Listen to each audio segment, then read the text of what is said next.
D'abord, on va donc poser les faits avec Fanny Veil, les indispensables. Bonsoir Fanny. Bonsoir Amélie, bonsoir à tous. L'Association internationale de transport aérien va donc lancer un passeport sanitaire. Et donc ça consiste en quoi ? Alors d'abord Amélie, un mot rapide. Quand on parle de l'Association internationale du transport aérien, l'IATA, on parle en fait de 290 compagnies aériennes, 80% du trafic aérien. Donc concrètement, ça concerne des millions, voire des milliards de voyageurs. Et ce projet de l'IATA, c'est une application mobile, un passeport sanitaire qui compilera toutes les données médicales à votre sujet liées au Covid, les tests que vous avez passés, leurs résultats et bien sûr votre vaccination ou non. En clair, cette appli vous permettra de montrer patte blanche pour pouvoir voyager tranquillement. Écoutez le patron, le PDG de l'IATA. Nous développons une app pour certifier tout ça, parce que dans le fond, une chose importante, c'est de donner du confort aux passagers, mais aussi au gouvernement des pays d'accueil, qu'on ne transporte pas le virus. Et donc pour ça, on a prévu une app qui va gérer le flux d'informations depuis le centre de vaccination ou le centre de test jusqu'aux passagers et ensuite éventuellement à la compagnie aérienne et au gouvernement qui aura imposé des règles d'entrée. Alors officiellement, cette application ne vous obligera en rien à vous faire vacciner, mais certaines compagnies aériennes ont déjà franchi le pas. Exemple Qantas, compagnie australienne qui a déjà prévenu il y a quelques jours qu'elle refuserait de transporter les passagers non vaccinés. Alors certains médecins s'en alarment, s'opposent même au principe d'un passeport sanitaire. Écoutez le professeur Fontanet.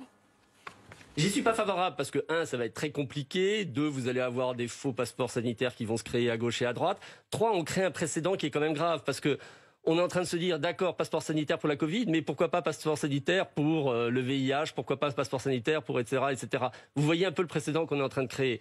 Donc, à titre personnel, j'y suis pas favorable. L'autre crainte, c'est de créer une société à deux vitesses, deux catégories de citoyens, les vaccinés et les non vaccinés, qui n'auront plus forcément les mêmes droits et qui ne se croiseront plus. Écoutez Gilbert Deray. Aucun pays dans le monde, avec ce qu'on vient de vivre, n'acceptera, s'il a contrôlé la Covid-19, ce qui va arriver, qu'un pays, quel qu'il soit, vienne sans être sûr qu'il ne lui rapporte pas la Covid. C'est fini ça. Mais oui, nous allons avoir des barrières qui, pour l'instant, sont celles du vaccin, avec un énorme problème qui est effectivement, je coche la case, je suis vacciné.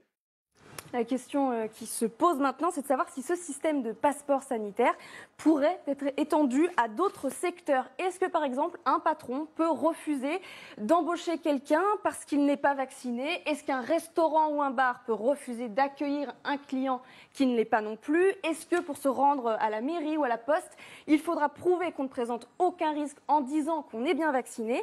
En France, c'est pour l'instant illégal, mais la question se pose parce que si Emmanuel Macron a promis de ne pas rendre la vaccination obligatoire dans la loi, est-ce que finalement ce ne sont pas les individus eux-mêmes, la société qui va instaurer une sorte de discrimination entre vaccinés et non vaccinés? C'est en tout cas le risque que pointe notre éditorialiste Jean-Michel Apathy. Écoutez-le. Moi, ça me fait marrer parce qu'évidemment, le vaccin ne sera pas obligatoire, mais enfin, il sera fortement conseillé. Je l'ai souvent dit, mais vous dirigez un restaurant, vous avez 10 employés, vous n'allez pas dire aux employés, vous êtes libre de vous vacciner. Vous allez leur dire, si tu veux travailler, tu te vaccines. Enfin, la politique ne peut pas déclarer les choses obligatoires, mais la société va le faire à sa manière. Alors question d'autant plus Amélie que ce système de laissez-passer sanitaire, il existe déjà en Chine. Il ne prend évidemment pas encore en compte la vaccination, mais l'état de santé global des Chinois.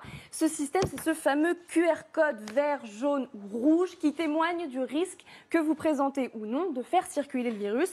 Le code vert est devenu pour les Chinois un sésame indispensable, la clé pour entrer dans les transports publics, les espaces publics. Peut-on imaginer que ce code vert ne soit ensuite attribué plus tard qu'aux personnes vaccinées?